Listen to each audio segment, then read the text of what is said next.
Salve, salve, nação rubro-negra, é urgente essa notícia, é uma bomba. O árbitro do jogo de ontem entre Palmeiras e Flamengo denunciou que foram ameaçados por seguranças do Flamengo ainda no túnel para ir para o campo para ajudar, ou seja, prejudicar o Flamengo, que o Flamengo não podia ser vitorioso. Saiu aqui, você pode ver aqui na tela aqui do meu lado, ó. Árbitro relata a pressão de seguranças do Palmeiras em relação ao jogo contra o Flamengo. Não é louco de dar vermelho. Gente, isso é uma bomba, eu vou trazer mais detalhes sobre isso. Vou colocar corte aqui também da imprensa paulista reagindo ao jogo. Então vem comigo, segura na minha mão, não solta não, vem comigo para essa matéria aqui que é muito importante. Sobretudo comenta, deixa seus comentários aqui porque é importante, compartilha o vídeo, se não está inscrito aqui no canal se inscreve, porque todo dia eu venho aqui e te deixo a par de tudo que está rolando no Flamengo. Fechou, nação? Vem comigo, vem. Eu tive bastante pergunta. Olha aí, nação, se liga, posse de bola do Flamengo, ó. 69% de posse de bola no segundo tempo, Flamengo 45% Flamengo mandou no segundo tempo. E olha que esses 45% do primeiro tempo, isso aí foi muito pelo final do primeiro tempo. Isso. Durante a boa parte da primeira etapa era tipo 70-30. Quando o Palmeiras faz 1-0, tava 68-32 pro Palmeiras em posse de bola. Na reta final do primeiro tempo, o Flamengo, depois do 1-0, o Flamengo começa a ficar um pouquinho mais com a bola e aí melhora um pouco a sua taxa de posse. As ações no ataque ali é que aumentam bem, né? De 41% para 61%. É número de chutes certos, mesmo número, né? E ações na área rival próximo ali, 9 para 12, mas de 41 para 61. Agora tá explicado, falou que jogadores não aguentariam os 90 minutos, nível de exigência, e ele deixou no ar que ele falou, ele esperava um Palmeiras com 3 zagueiros.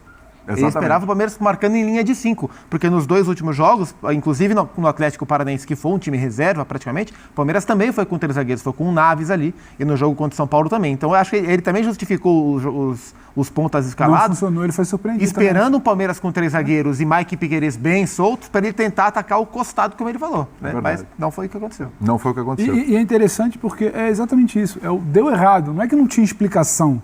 Sim, não é que foi uma coisa ao Léo, porque o São Paulo inventou, o Flamengo não sei o quê. Não, tá tudo muito bem explicado, tem que fazer uma opção.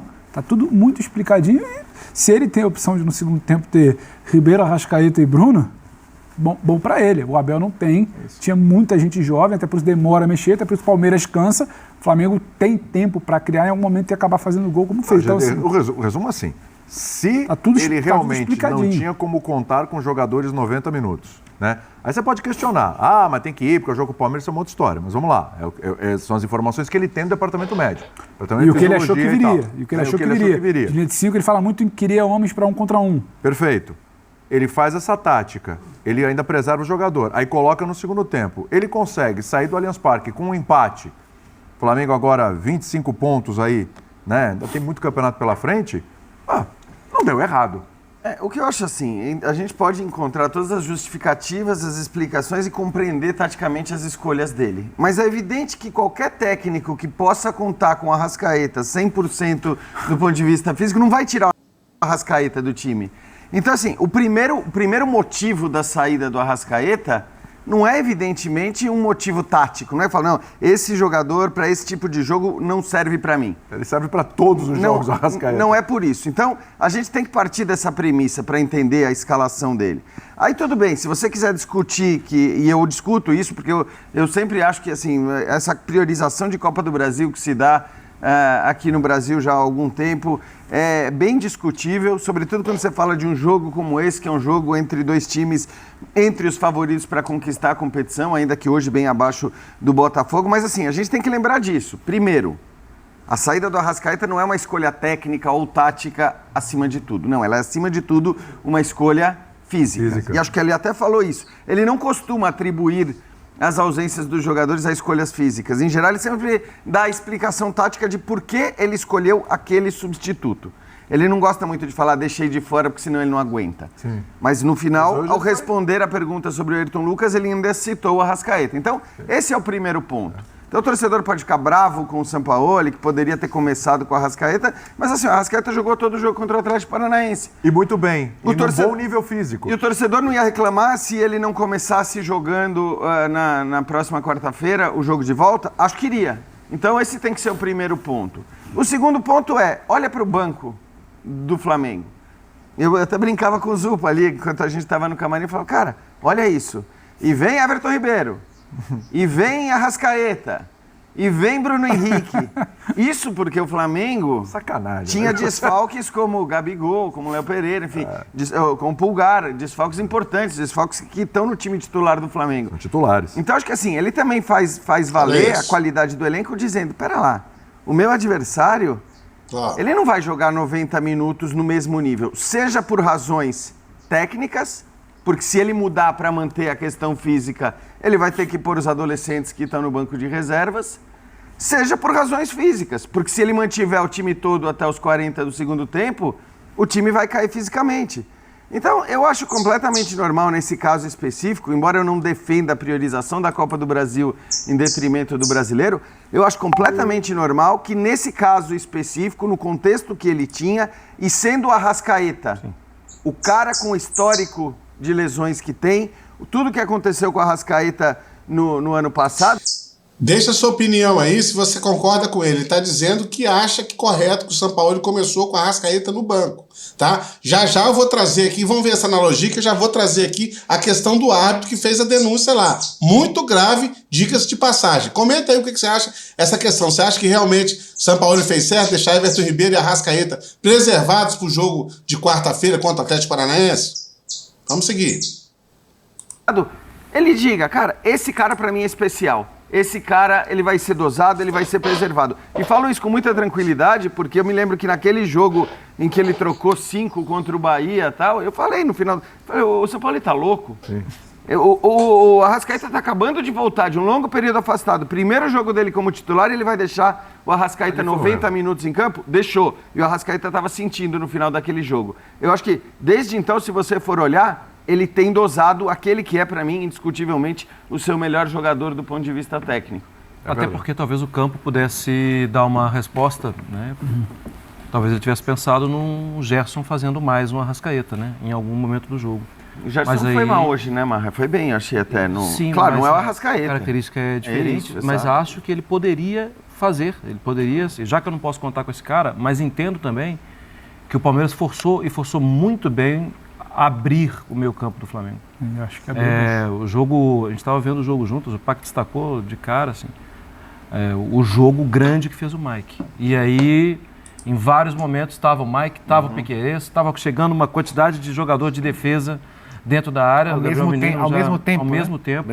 Então, eu imagino que no ritmo que o Palmeiras impôs, o Arrascaeta não duraria 90 minutos mesmo. Perfeito. Porque o ritmo foi muito pesado. E foi bem curioso que no segundo tempo, a hora que o Arrascaeta entra em campo, a partir do momento em que ele entra em campo, ainda sobre o comportamento do Mike, eu gostei muito do jogo do Mike, o Mike passa a fazer praticamente uma individual na Arrascaeta. E a hora que o Arrascaeta ia pro... Não resta dúvida, gente, que o Flamengo melhorou muito com a entrada. Começou a melhorar com a entrada do Everton Ribeiro. O jogo já virou pro Flamengo. O Flamengo começou a mandar o jogo já com o Everton Ribeiro. A gente observa que o Luiz Araújo ainda tá meio tímido. É um cracaço, tá? Eu achei que é muito bom de bola, mas ele não conseguiu cumprir a função. Principalmente porque ele não acompanhava o lateral e sobrecarregava ali o Wesley, que não jogou bem, sabe? Concordo com eles nesse ponto aí. O que você acha? Comenta aí. Para não esticar muito o vídeo, eu vou ver mais um pouquinho aqui para você ver essa analogia e já vou trazer a questão do árbitro, para você ficar antenado nessa questão do árbitro. Vamos seguir aqui, mais um minutinho só, e eu já trago a questão do árbitro e você comenta aí. Meio do campo, o Mike virava um volante. O Mike ia marcá-lo no meio do campo. Né? Então foi um embate bem interessante.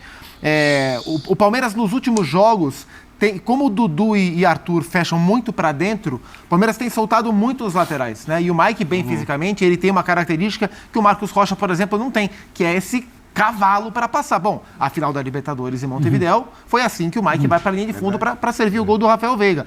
E o Piquerez também vem muito, muito forte. Então, eu acho que o São Paulo também pensou muito no Luiz Araújo e no Everton Cebolinha, tanto para explorar as costas, mas para ajudar na dobra. Sim. Mas o Palmeiras, nesse nível de intensidade, foi muito mais forte. E no segundo tempo, o Flamengo controlou o jogo porque imaginava-se que precisaria controlar mesmo. O Everton Ribeiro até acho que entrou melhor do que o Arrascaeta. Jogou mais tempo, é verdade. O Arrascaeta fez o gol, é verdade. Mas o Everton Ribeiro, na minha visão... uma jogada do Everton Ribeiro? Uma jogadaça. Agora, o empate, assim, ele é melhor para o Botafogo, mas entre os dois ele é melhor para o Flamengo. Sim. Ele é melhor para o Flamengo. Você falou, o Palmeiras vem de 6 jogos com uma vitória só. Exato. O Flamengo vem de vitória, na semana o Flamengo foi de vitória na Copa do Brasil e havia vencido o Fortaleza em casa anteriormente pelo Campeonato Brasileiro. Empata fora de casa com um concorrente direto. Então, mesmo que não for uma vitória, mesmo que talvez aumente a vantagem do Botafogo sobre os demais, sob o olhar palmeirense ou flamenguista, verde ou rubro-negro, o empate foi melhor. Tem um jogo de volta no Rio. E tava 1x0 pro Palmeiras. E o Flamengo buscou o jogo. O Flamengo na frente Só da tabela. uma Então, coisa foi mais dentro Flamengo. do que você fala do Everton Ribeiro, eu tô com você. O Jean bate muito na questão física e a entrada do Everton Ribeiro logo de cara no intervalo, e o Arrasca demorar um pouquinho, também explicita tudo que é a questão física, porque o Cebolinha já não vinha bem no primeiro tempo. Não tinha jogo pro Cebolinha. O Everton entra pro Flamengo, tem alguém girando a bola no meio. Fica uma linha de 3 ali, né? E aí libera o Wesley no corredor. Gerson, Vitor e o Everton com o Wesley passando para ter alguém nessa interação que não houve. Sim. Como Tem a pergunta do Dai ali explicando no início da coletiva. Essa interação começa a existir. O Everton entra, já poderia ter o Arrascaeta ali, por tudo que não existia, e ele segura. Ele vai segurando, não era nem uma questão de 45 minutos, para você ter ideia. Perfeito. Era uma questão de esperar o momento, tentar ali com o Cebolinha alguma coisa, de ter a passagem do lado, a combinação do outro que não teve com o Cebolinha, nem no primeiro, nem nesse início do segundo tempo, e aí só depois ele lança a mão do E Arrascaeta. o curioso é que no fim, assim, mais na reta final, não lembro agora qual minuto que foi, lá pelos quase 30, né, que o Arthur sente e o Abel coloca o Murilo. E coloca o Murilo porque o Flamengo começou a explorar muitos lados do campo, apesar de ter jogadores mais centrais, e aí o Palmeiras coloca o Murilo para fechar realmente numa linha de 5. O que o São Paulo imaginou lá do início. E aí, com 3 zagueiros escalados, o Palmeiras toma um gol de cabeça do Arrascaeta. E No jogando momento pra em que o trás. Palmeiras estava mais protegido de um eventual... Mas aí eles se esquecem que o Flamengo estava melhor em campo, né, nação rubro-negra. Aí eles se esquecem desse detalhe. O Flamengo já estava dominando o jogo. Vou trazer aqui a questão do árbitro aí e você comenta o que você pensa, porque é um absurdo, tá? Uma aberração essa questão da arbitragem no jogo. Na verdade, a acusação que o árbitro fez e colocou na súmula. Saiu, inclusive, no GE. Olha isso, gente. Você já observa aqui em cima, aqui, ó, na manchete aqui, ó, árbitro relata pressão de segurança do Palmeiras em jogo contra o Flamengo. Não é louco de dar vermelho, ou seja, o cara diz assim, ó, você não é louco de fazer o Flamengo vencer. Aí a matéria vem aqui e segue explicando, ó, mais pra baixo aqui, ó. O Flamengo visitou o Palmeiras no último sábado e ficou no 1-1 na 14ª rodada do Campeonato Brasileiro. O empate não foi bem digerido pela diretoria rubro-negra. Cara, assim, isso explica muita coisa. Então o árbitro mostra aqui, ó, embaixo aqui, ó, Ramon, responsável pela arbitragem, diz que o segurança do time do Palmeiras fez pressão sobre a equipe de arbitragem nos túneis de acesso do vestiário do Allianz Parque. O profissional do clube de São Paulo teve o nome relatado na súmula, além de que foi proferido em direção ao árbitro. Então, gente, isso é uma denúncia muito grave, muito grave. A direção do Flamengo precisa levar esse caso à CBF com a máxima urgência. É um absurdo. A gente viu que o Flamengo foi prejudicado, foi muito prejudicado, diga-se de passagem, por essa arbitragem, né? Uma coisa absurda. E fora a pressão que o Palmeiras exerceu, né? Uma tática muito ruim, muito sem vergonha, para ser bem direto, sem medir palavras, sem vergonha do Palmeiras em pressionar, em falar nessa coisa de sistema. Eles que já foram várias vezes beneficiados. Então deixa os seus comentários aqui, compartilhe o vídeo, se inscreve no canal. Tamo junto, isso aqui é Flamengo. Eu fui, nação!